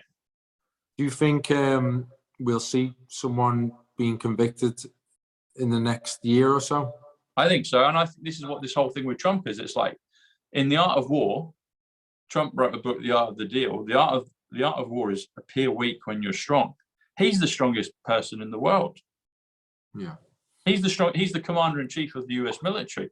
He's in charge of all this global alliance. So it's the US military plus all these others. You've got Operation Overlord, which was the UK version of it. Jack Kidd told me about that. The actual name of it. There's all these militaries that are all together, a good side. President Trump is in charge of all of that, along with all these other leaders. But he's the chief. He's the commander-in-chief. And so he never actually was not president. And that's what Derek proves for all of the cues. And the stuff he does, but he's in charge of it, and we're going to see this whole thing with President Trump being arrested. That's why you've noticed it's like he's embracing, he's welcoming. That's all a white hat. The other thing that Derek talks about, and I concluded this a couple of years ago. I knew it was the case, but he proved it through the military executive orders, that the white hats are in control of all comms, i.e. the television, radio, internet, media. And it's frustrating. We get a slap with YouTube, but we spell out the word YouTube and it's 17. It's 109. You spell the word 17 comes to 109, but it spells the word 17, which is Q. I'm like, okay. So optically for people, there's reasons they do all this, that, they can chop it around and stuff, but it ultimately gives you confidence and faith and hope. It's like, well, they're in charge of everything. They're in charge of the TV. They're in charge of the internet, the radio. That's why we get these things in the newspapers. So if we get a little slap on YouTube, don't worry, the newspapers confirm. So it's all right, Tom, keep going. You're all right. And they're talking to us through codes that I can pick up, and then visual images of Darth Vader showing a mobile phone like I do when I talk to people like you, Ricky, showing the newspapers, and they're having fun with it. And then we can laugh, and you're laughing about it, because it's a movie. There's plot and twists and scary elements and all these other things. It's like a Pokemon 3D reality movie, but they're in charge of the lot of it, all of it. They're in charge of it. They are in charge of absolutely everything. And I add the caveat that also dimension, I think, higher above. So it's not just the military and President Trump. they're accessing and working with things higher. Like you've got the things like the ETs. I mean, so the numbers came to me early 2020. I was open to the possibility of ETs. I've not seen a little green man that I know of, maybe Mark Atwood, but I'm not. But I've not seen a little green man. Oh, nice one. But I've seen plenty of stuff, i.e., lights in the sky moving around in different trajectories from just a plane. I've seen bright things in the sky, like solid, and then boom, just dim off, and then come back on again, and then dim. And I've seen others move and then stop, and then change direction, all sorts of stuff. And I'm open to seeing more of that stuff. But even early 2020, I was hopeful of those things, but I didn't. I think the space stuff, the alien stuff, lights in the sky, you've got to see it yourself, and it will come when people are ready. It will come, because I didn't get it early on. I got it about a year or so in, and I was like, wow. I got it probably 18 months in. The summer of the autumn of 2021, when I was in Arizona, that's when I got it. I was like, okay. And now, I got it just the other day with Mark. Mark gets them all the time. So there are other things afoot that are good things that are bit by bit of descending upon people. And when people are ready with their consciousness and understanding, they'll be shown them. I had no idea about that. I had no idea about orbs in videos. And also sometimes you get them on the flicker. People might say, "Oh, it's digitized in the screen." But why are they doing that to me? I'm just top. I didn't have a big, massive following. I've got a good following now, but I had nothing. No one knew who I was. It's like, why was I getting orbs in my videos early on? What was that about? So there are good things afoot. There are many layers to it. I don't understand all of it, and I am excited about learning bit by bit as I keep going. But in terms of what's going on, it's a coined phrase, but it's a movie. All of this, and it's the heat is gradually increasing to get us to that point where people are like, what the fuck's going on? And then when they stand up, then they see it themselves, then they take ownership, then they believe it, then they're like, right.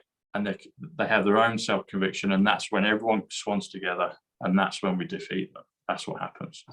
I hope so, Tom. I hope so. I think if that happened and we all did stand up, it would be over in a day. Exactly. It'll be over immediately. Yeah. And that day's coming, Ricky. That is coming.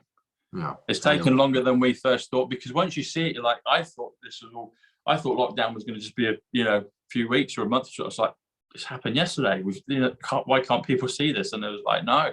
And that's been the revealing thing, is you see where everyone's at. There's no hiding in this. This has gone on for over 3 years now. People, like you said, you can't take away when Matt stood up and the people that didn't stand up with him.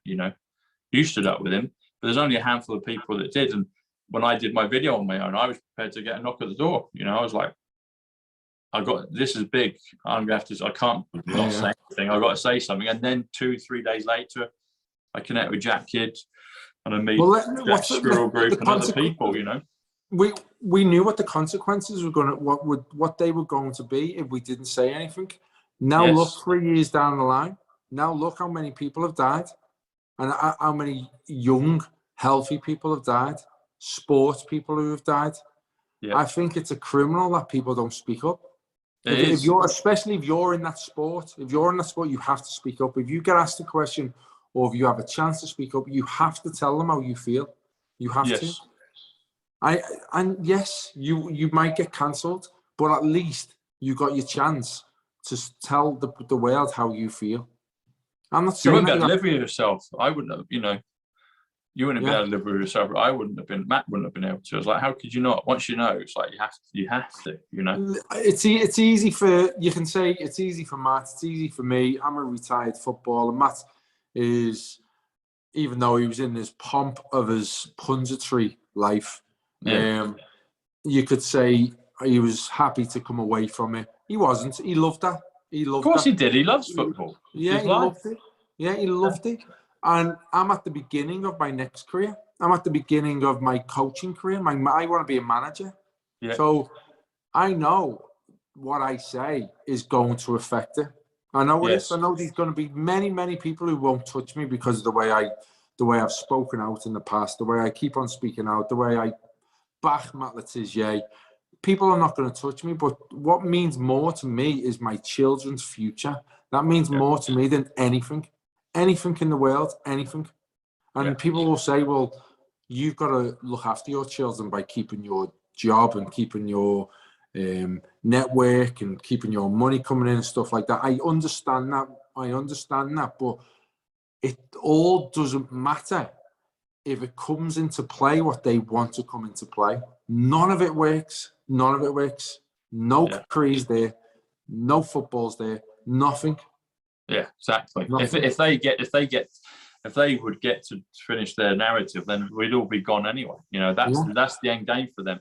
But what you're saying about with football and management, you watch within, I don't know the exact timescale, but you watch within the next year. President Trump says the final battle is 2024. So I take him at his word for that. He said that's the final battle. So within the next year and a half, you watch. Once you're qualified, they might even scrap that one up.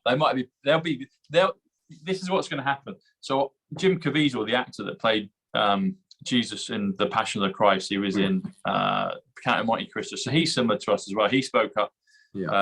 He's been he's lost how many millions because of the way he spoke up. Exactly. Yeah. And I don't know where me and Jim used to be really close, and still consider him as a brother, but we used to talk all the time. I have a feeling he might be acting in this movie, but I don't know. I can't prove that. He's just gone quiet. So, James Woods goes quiet, and that's what he's playing by. And so hopefully Jim is busy. He might be actually filming a film, they're working on the Christ the Resurrection with Mel Gibson. But I told Jim, I said, because he said, this just my career's gone, Tom. It's destroyed, I was like, buddy, when the flip happens, I can't give you a time scale, but when it happens, you, Mel Gibson, others, Christopher Nolan, who is a white hat director, so he's still in business, but you guys are all going to be immediately at the top of the tree. So you, in terms of football career and management, Ricky, you'll be one of the first to be sought out. I don't know the time scale, but once the flip happens, they'll be like, Ricky Lambert stood up. He's our man. He played for England and Liverpool. You'll be at the top of the queue, buddy, because you're willing to let it go for the sake of humanity and the sake of your family and the sake of you. So your priorities are correct. But once we get past all this, you, Matt, me, everyone else that has stood up will have the choice of what we want to do. Yeah, that's my promise, mate. I know that's going to happen. I hope so, Tom. I hope so. It is, buddy. It is. You watch for our kids' future, and that's for the future of everyone. It is. Yeah. This is as 107 always tells me, and I totally agree, and I've concluded this already. This is the battle for the earth. This is the battle for the universe. This is the battle for reality. This is dark. This is literally evil against good. This is dark against light. This is what this is. It's a spiritual war. That's why so many things can't necessarily be seen at present. It's a spiritual war. Thankfully, it's not a physical. Well, there are physical things, but it's not like we're in World War I or World War II, where you've got the Blitz and everything else. It's not those things that our grandparents went through. This is a different warfare. This is infiltration on both sides. How do you beat a great infiltrator? You get an even better one. And so the white hats are infiltrating. They're using all the technologies, all the tricks of the trade, and they've taken them out. But you do it from top down. So, for example, if you think of the analogy like President Trump and the Alliance and the white hats, they're the adults in the room, and they've done all the heavy lift. The military's done all the heavy lift. They've taken out the beast. They've taken out the danger. And then all these other things, those lower surface levels, you'll get rats that will appear. You'll get people that will turn. You'll get people that you thought were such and such, and then they turn out to not be. You'll also get others that you thought were rotters, and then they'll turn out to be really good. So, But if you take it out from the top, you've done most of the job, and then it's all this lower stuff. And at the same time, it then permeates, and it allows people to go through their own wake-up process and understand things like the fractional reserve banking, all the medical stuff, governments, religion, corruption is in all the businesses, all the blue chip stuff, all of that. People get to see that. But if you take it out at the beginning, because if it was the other plan, like if Hillary had got in, they all say, we never thought she'd lose. If Hillary had got in, people like you, me, Matt, Mark Atwood, all the rest of us, we'd have all been in concentration camp. We'd have all been done by now. And that's what I felt may have happened early lockdown. I was like, I got to speak up, but I'm not going to be a coward. I'm not going to just sit on my, I have to speak up. But then very soon after that, I connected with other people. And you see, as time's gone on, we haven't been rounded up, you know, we haven't been. And that, and thankfully not, you know, we've been able to speak up, you know. Yeah, it's mad the way you say 2024, because that's when the bills are supposed to be coming into play in this country as well. Yeah, that's what he says. It's the final battle. It's, I mean, you know, that sounds like Chronicles of Narnia. It's the he said it, I don't know, within I think about a month or so ago. Very recently, in one of his speeches, said it's the final battle. He said 2024 is the final battle, and I was like, okay, I'll take that. If it's the final battle, I'm because I thought it was going to be over, you know, 2020. I was like, this will be done within a few weeks. I didn't realize how long it had been going on for.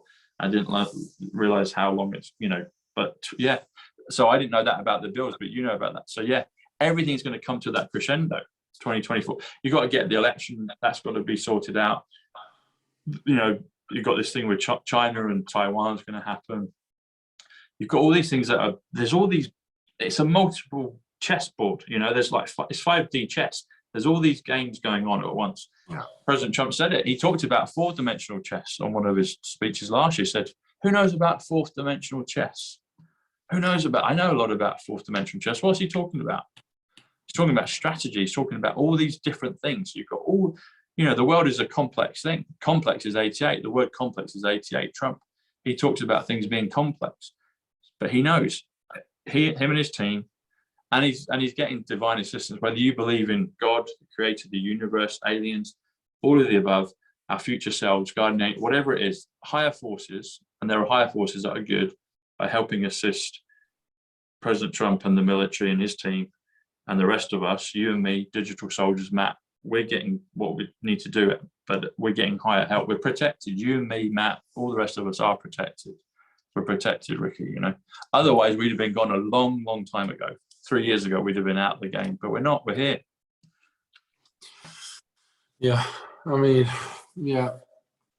The worry, obviously, is the bill of the WHO. So how when I spoke to Matt about a year and a half ago, I said the WHO are rushing through the new, like the Agenda 2130. They're rushing it through. So yeah, it was supposed to be finished in 2030, but they are rushing it through. And I said, I don't know why they're doing that. They come publicly. They went public and said, I said, I don't know why they're doing that. They're either doing it because the resistance that they got, because I do believe COVID was a test as well, a test. The resistance they got over COVID was so little that they feel like they can do it. Or yeah, so many people have been awakened and know what they're now doing. So now they're rushing it through before too many people get awake and they're able to stop them. I don't know which one it was. I still don't know now to this day. I still don't know why they're rushing it through. Now I feel like it's going to be complete in 2025. Mm-hmm. Okay. If they are able to get it through.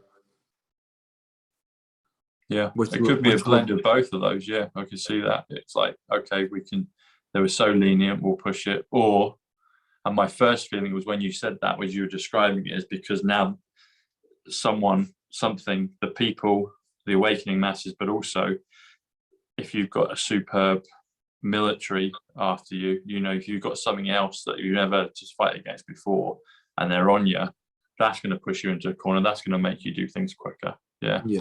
Yeah. That's what I'm hoping.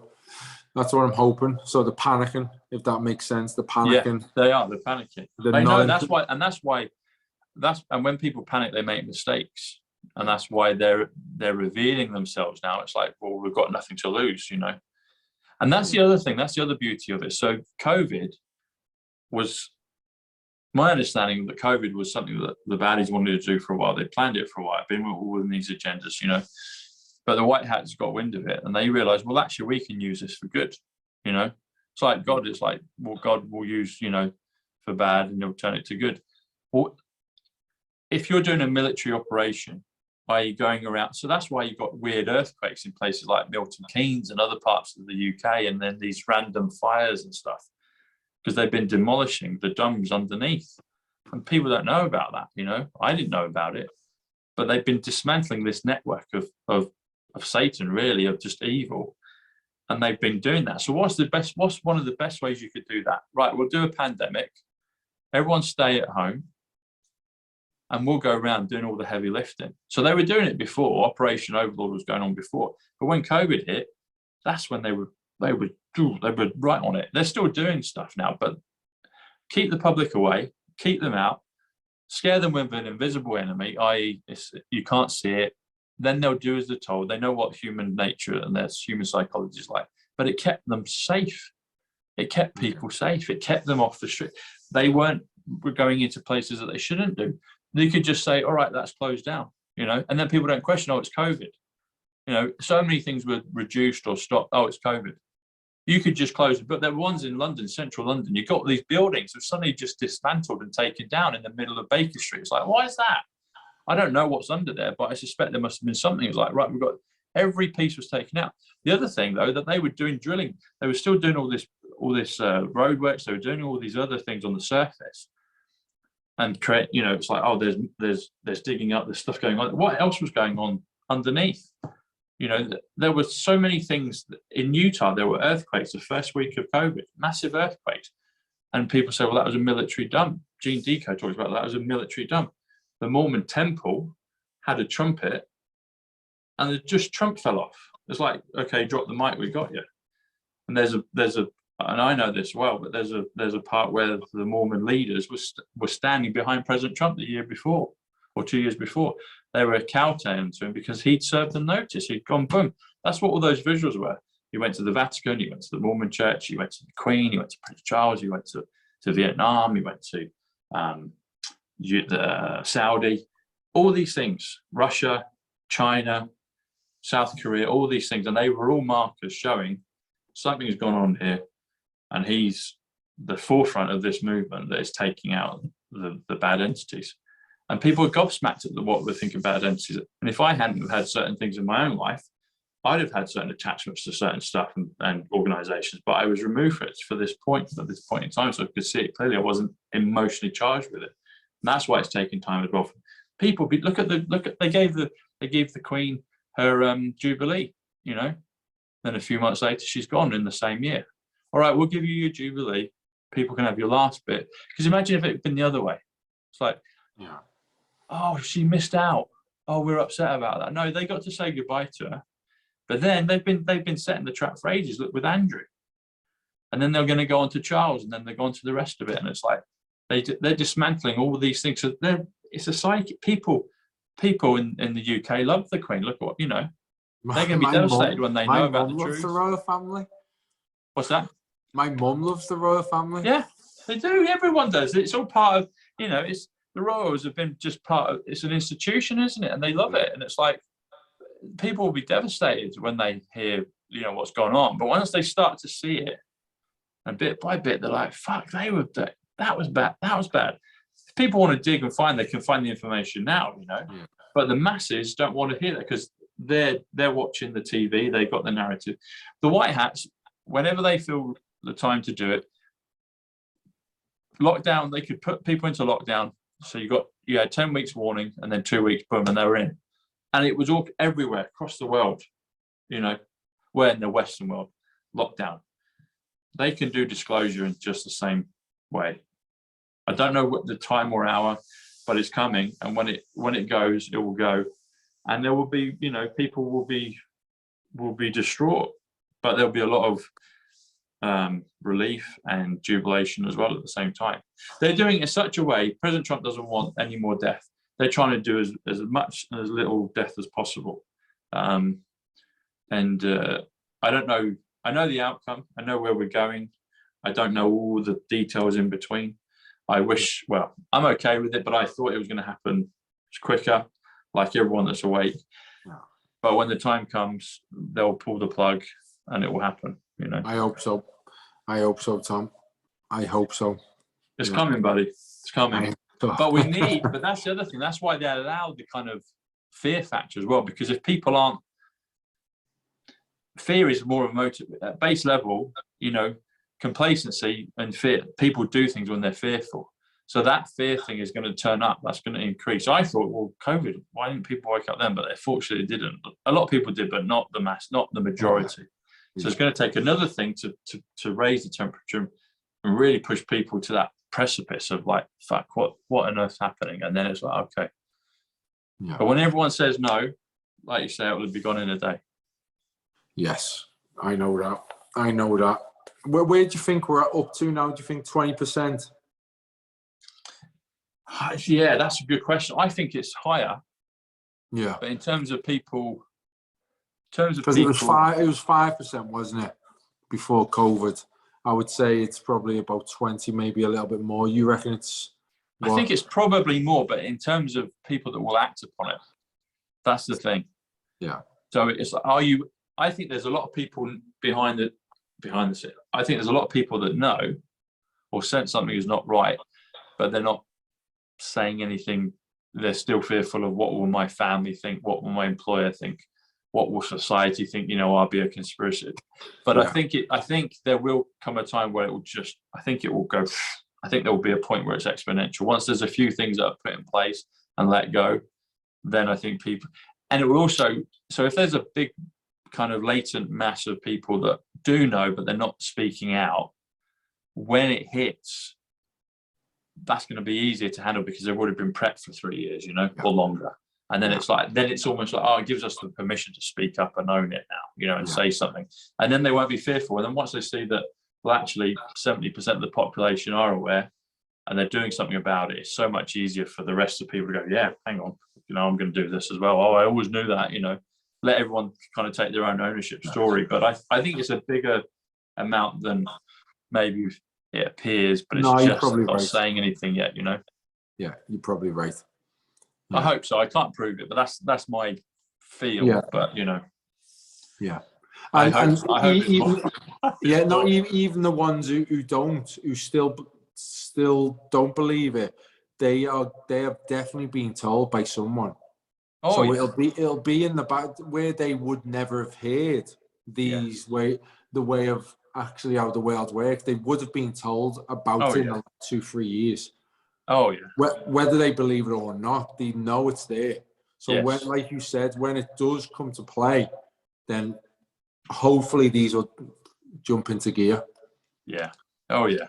Everyone's heard of some of the stuff now, you know. Yeah. Everyone's heard it, and just like they heard of COVID, that, you know, they've heard. And the thing is, the media is telling them, you know, the media is telling them now, because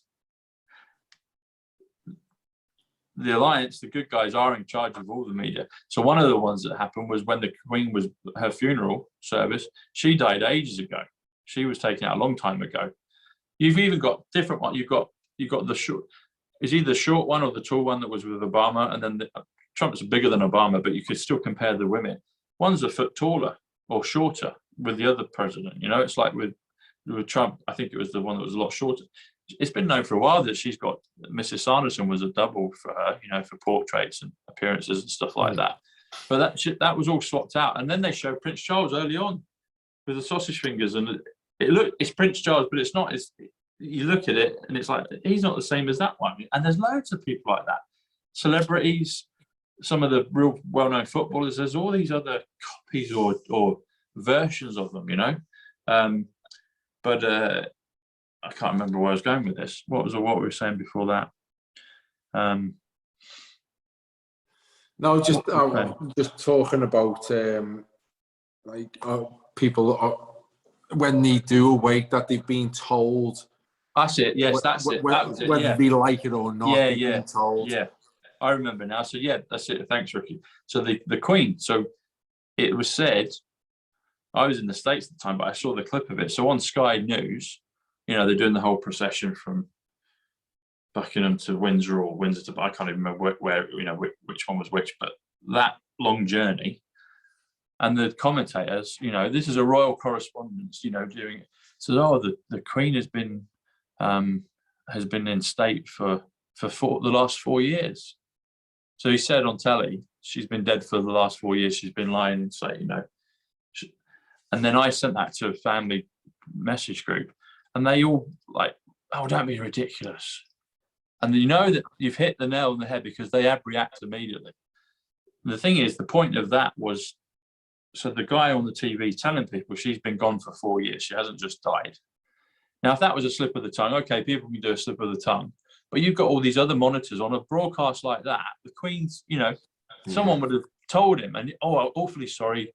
You do it on Wimbledon. If someone was, you know, they're playing tennis, Andrew Castle was commentating on Wimbledon, and if Tim Henman probably wouldn't make an error, but if Andrew or someone else makes an error, they'll just correct it within the next 30 seconds, you know? Yeah. It's like, no one corrected it. It was like, they're telling you, you know, they're telling you. This whole thing with the check marks on Twitter. Michael Jackson, Anthony Bourdain, Paul Walker, and there was another one. They were in witness protection. I've been saying that for ages and doing shows with Janine and others about it. It's like, these people were standing up, they got taken out. Derek talks, that's another thing he talks about. In America alone, there's a witness protection program, and it's on the government website. You can look it up. People can see it. There's over 19,000 people in witness protection in America alone. And then with that, they've got maybe 3 to 6 people guarding them at any one time. So if they're out and about doing stuff in society, and they've got these masks, the Mission Impossible masks are real. That's what they're showing you with Biden. So the world we know is completely different from what's actually been going on, what's being told. So who are those 19,000 people, you know? So if there's a few celebrities that were taken off the board for protection because they were standing up, you know, back in the day where it was dangerous to do so, they'll take them out and protect them because they're going to come back and testify. The same thing with Diana. Diana's not dead. She was and the reason we know that, I know that, and I've said it many times, but I'll say it again now. You look at her funeral service, Westminster Abbey. It started at 9:08 in the morning. That's a weird time to start something official. It should be 9 o'clock, 9:30, maybe 9:15, maybe 9:20 at a push, but that would still be a bit wonky. 9:08. People can look it up. It was on the line. 9:08. I was like, and this came to me early on in lockdown. Somebody said, look it up, look up. But Boris said it. Boris went into quarantine. The key to the coronavirus puzzle is to stay indoors. You can watch TV indoors, or you can go online and look up and research, you know. And I'm just trying to figure out what the hell was going on. 9:08 in the morning, 9 plus 8, what's that? 17. And then a day or so later, or maybe later that evening, what's the 17th letter? Okay. Oh, it's Q. I didn't even know what QAnon was. I didn't know what the Q drops, nothing. I didn't know any about that. Then something tells me to look up Kennedy's eternal flame. It's a big, massive Q. Diana Althorpe is a little island with a line through it. That's a Q. Her water feature in Hyde Park, it's an ellipse with another line through it. It's another Q. And then Trump's talking at night, misspeaking, and they're also, you know, oh, he mistypes on Twitter and gets his words wrong, double speak. And I'm like, hang on, this is the biggest thing that we've all faced. Diana died in strange circumstances. Both Kennedys died in strange circumstances. I then get sent a video on my feed. It pops up back in the late 90s. Diana and JFK Jr. meet in Manhattan. And where do they go and meet? In Trump Tower. It's like, hang on, something's going on. And then I figured out the this is beyond me. This ending, you know. Wow. I mean, this type of thing is way beyond me. I mean, it's just fascinating listening to you talk. To be honest, it's like, wow. Yeah. Well, you say that, you're just being humble. The thing is, you're talking with me, you know, and you've spoken up. So you're at that frequency of that. And so this is just another piece of the puzzle for you, you know, and you'll see it more and more now. You'll start to see numbers, you know, repeating numbers. You'll probably get the angel numbers communicating with you. You know, you'll constantly see 444s or 222s or, you know, 17 or whatever, you know. But so I hear what you're saying, buddy, but you're a lot further ahead of the game than you give yourself credit for, because you wouldn't be here with me on the show, you know. Yeah, no, I know it's amazing the way our paths have crossed. I know. And yeah, no, it's an honor to be on your show, mate. To be honest. Well, thank you, but it's an honor to have you on the show, man. Yeah. You know. Like I said, I don't meet many people who speak like you. To be honest, I don't get to have a conversation with many people. The one I like to speak to, what everyone should be speaking to, where we're at in the world right now. I don't get to speak to anyone, to be honest. There's no one in my life circle who likes to speak to me about it, because it's off-putting. They feel like I feel like I'm being negative, Right. and they try and change the subject straight away. And all I'm trying to do is pointing out where we're up to. So it's really good to have a conversation about what is actually happening. Someone who's way more tuned up to what's happening than me, instead of me trying to teach others or tell others where we're up to. So no, I've absolutely loved it, Tom, to be honest. Oh, thanks, buddy. It's an honor to have you on the show.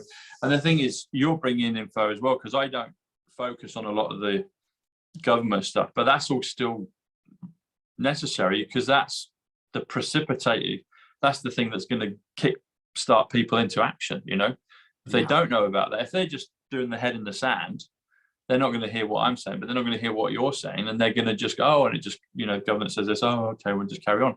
So what you're doing is vital, because you're waking people up that will, some people will take notice of that. They'll be like, fuck, yeah, Rickie Lambert, well, you know, and what you're doing is you're giving people permission to question and speak up. So when you, Matt, and others are holding your light, it gives them permission to do the same thing, you know.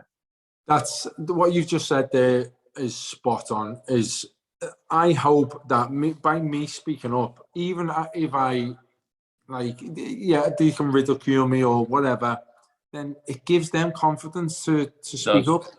Gives them confidence to speak up. Maybe ask a couple of questions. Maybe interact more in a WhatsApp group. Ask more questions about what's happening. Go and research a little bit more. It's like you said, it's all there. They haven't took the information away. As much as they try and hide, it's still there. All the information is still there. All the scientists who are on the right side of COVID, everything they said is still there, which they've all been proven right. All been proven right. So it's all there if you want to go and find it. And the reason I say you should is because what they've got planned and the steps they've got planned, it's good to know. It's good to know for yourself. It's good to know for your family. It's good to know what might come if the worst does happen. I think it's the most important thing in the world that we all should be speaking about. I should be going to speak to my neighbours now, saying, "What's the plan?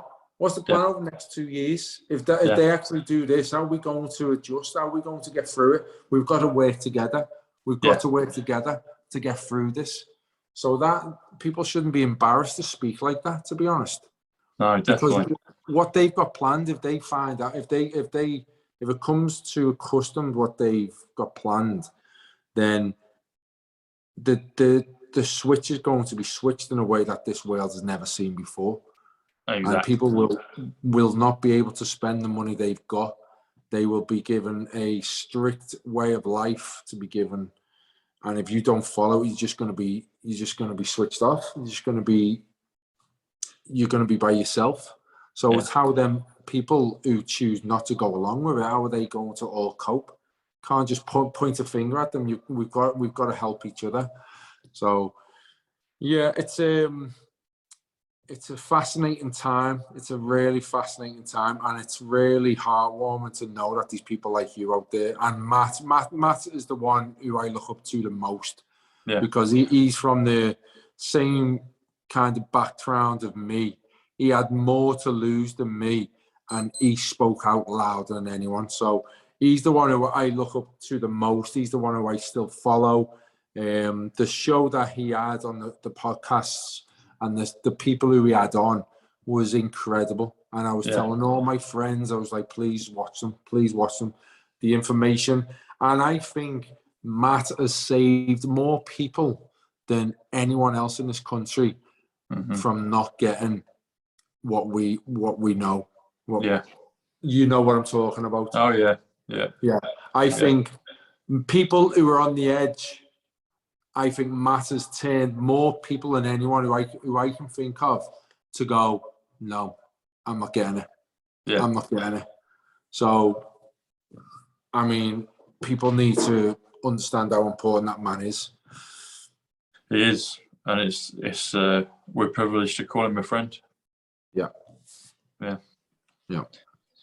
And I'm privileged to call you my friend now, buddy. So, you know. No, you too, Tom. You too, mate. Yeah. Yeah. Ricky, it's been a real pleasure, buddy. We'll do more of these because you've got a lot to say and a lot to share. And like I said, I'll say it again, you're giving people permission to speak up. You and Matt and others of similar caliber. It allows others to. And like you said, yeah, Matt's saved a lot of people. And you have as well, you know. And each one of us that speaks up, I mean, the effects are eternal, you know. Yeah. They're rippling through eternity. I mean, to quote Gladiator, you know, what we do in life echoes in eternity. And we're echoing into eternity, you know.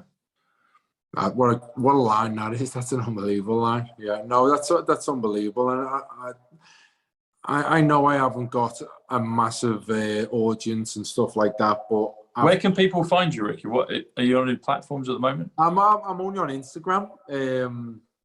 Yeah, just Ricky Lambert. I've still got the blue tick on that. There you go. We'll put the link below, so everyone go over and follow Ricky, because that's the thing. We all need to follow each other. We all need to retweet each other, you know, and that's when it becomes this thing that they can't. That's when it takes on a life of its own, and the people win, you know. Yeah, I haven't been speaking out lately, but when it was all going off, I was just pointing people. I was trying to point people in the right direction. And what I've been trying to do, again, I haven't done it lately because it's kind of gone quiet, is that the bills coming in, I'm going to try and keep people up to date of the bills coming into play, what they're trying to push through, and the time frame of when these come through, what happens if they come through, and why they're very important to us. So that's what I'll always do on my Instagram. And obviously try and speak out, try and echo what Matt says, a lot of what Matt says on Twitter, because Matt's not on Instagram, is I echo it on Instagram. So I'm his voice on Instagram. Good stuff, man. Well, I'll people do that and ping me ping it, and I'll put it on my Telegram and on my Twitter, and well, that's what we've got to do. We've got to circle the wagons now. We've got to gather in as many people as we can and just become this organ, because that's what good humanity is. It's a creature, it's a life force, you know. Yeah. And once everyone's on, or majority of people are on, then they can't extinguish it, you know. You can't extinguish it. It's like a fire. So fire is a life, as with anything, you know. If it's uncontrolled and untamed, it can just destroy stuff. But if it's a light that gives direction, comfort, warmth, and it's vital. And then you touch, you know, one light to another. It's like the beacons, isn't it? That's how they communicated years ago, you know. A torch here, 10 miles over there, and that's what we need. That's what we need and it's happening. But when everybody does it, it's like the analogy of the game Othello. So you've got the 64 squares, 64, 8 times 8, 64, 88, Trump, you know, you've got that again. But you turn all the counters from dark over to light, and the game is completed when all of them have been turned over, you know. Yeah. And so that's what we've got to do. That's what we've got to do. Everybody on board, you know. Yeah. Where we go one, we go all. That's a literal. I believe that's to be true. That's when everyone is on board, and that's when the game's over. That's when we go on to the next step up in reality, you know. So I agree, mate. I agree. Well, Rick, it's been a real pleasure, buddy. I've loved doing this. Thank you for coming on. It's been an honor to have you, and we'll do it again soon, man. I can feel it now. This is Yeah. No. Do you know what? I'll have more questions, especially if Derek's on. Like I said, I'm not completely up to date with what's going on in the world as much as I have been in the past. I've kind of been focusing on my coaching career. I'm with Wigan at the minute doing 15s and 16s. Oh, nice one, yeah. So, like I said, me next career is only starting. So, but next time I come on, I promise I'll have the stuff that I want to speak about in more in depth written down in front of me. Cool, bro. Well, you've been great today anyway. Talking of Wigan, is Dave Unsworth still there? Is Rhino still there? No. Okay. Where's he gone? Back to Everton? No. He went. Did he go to Scotland? I'm not sure. I'm not exactly sure. I did my coach. I did my coaching badges in the B license in that's another thing for another show. We could talk about all the how the network of all that happens. You know, outsiders don't get much of a look in on that. But I really liked Dave Rhino. He scored the penalty for Wigan, kept him up, and then he came on the B license up in Largs up in Scotland. So yeah. Cool. All right, my man. Ricky, it's been a pleasure, buddy. I'll see you. Well, I hopefully see you very soon. And this will go out across my channels and people enjoy it. And I'll message Derek, see if we can get you, me, and Matt and Derek on. That would be awesome. That'd be really good. Yeah. No, it'll be fascinating. Yeah, it'll be yeah. I mean, God, yeah. Just off the top of my head, there's loads of things I would love to ask him about. Oh yeah, definitely. Yeah, definitely. He'll do it. We'll get him on. He's a busy boy, but we'll get him on. Yeah. No, brilliant. Nice one, Tom. Cheers, Ricky. See you soon, buddy. Thanks a lot, nice man. One, mate. To our pal. Cheers, pal. Take care. Bye. Yeah.